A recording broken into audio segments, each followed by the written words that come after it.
E katërta, vim dhe teli me gjemba. Kjo është pjesa më e bukur. Ministri o thotë se rrethimi me tel me gjemba ishte bërë në prom private për studime gjeologjike tha. Me gjithmonë kështu është? Akoma? E kishin quar telin me gjemba brenda në det. Brenda në det vazhdonte teli me gjemba dhe vazhdojnë të thonë që ishte prom private. Edhe bregu, edhe rëra, edhe deti na qenë kanë prom private dhe për ta sigurisht vendos kreu i Këshillit Kombëtar të Territorit dhe Ujit, zotnia Edi Rama, pra mbreti i tokës dhe i ujit. Përderisa flisni për tokë private, ata 10 banorë të Zvërnecit që u trajtuan si kafsh më 30 maj, ata nuk kanë të drejtë pronësie të kjo tokë private, se dhe atyre ky shtet u ka dhënë dokumenta që dëshmojnë pronësinë. Atëherë ky shtet a nuk ka detyrim ndaj tyre?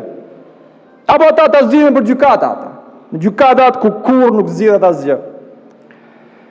Rrethimi me tela me gjemba ishte që të mbroheshin gjeologët, thotë, që të kryenin studime. Kështu deklaroi ministrit më 7 maj. Kështu i bie që edhe ata halabagët e palestruar të veshur kokë këmbë në zeza ishin aty për të mbrojtur gjeologët. Gjuani me gur banorët që protestonin, hini gaz do cjellës edhe ndaj policëve, njërin prej banorëve e lan pandjenja, e morën zvarr dhe e kërcënuan me pistoletën te koka, sepse po mbronin gjeologët. Na thot ministri. Atëherë të paktën gjeologët e këtij vendi duhet ta ndjejnë veten me gjithmonë të mbrojtur nga kjo qeveri. Çdo e keq ka një të mirë.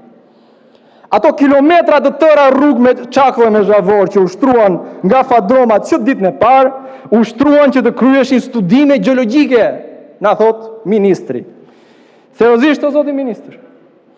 Atëherë se ke kuptuar zanatin e gjeologut, sepse gjeologu shkon deri majt malit me çekiçin këtu te brezi, edhe kur nuk ka shteg dhije, e jo më rrugë të shtruar për të marrë një kampion shkëmbi.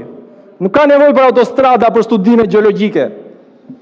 I dashur Sofian, pas kanë gënjur ose po na gënjenti neve, ose po na bën gjithë për budallënj.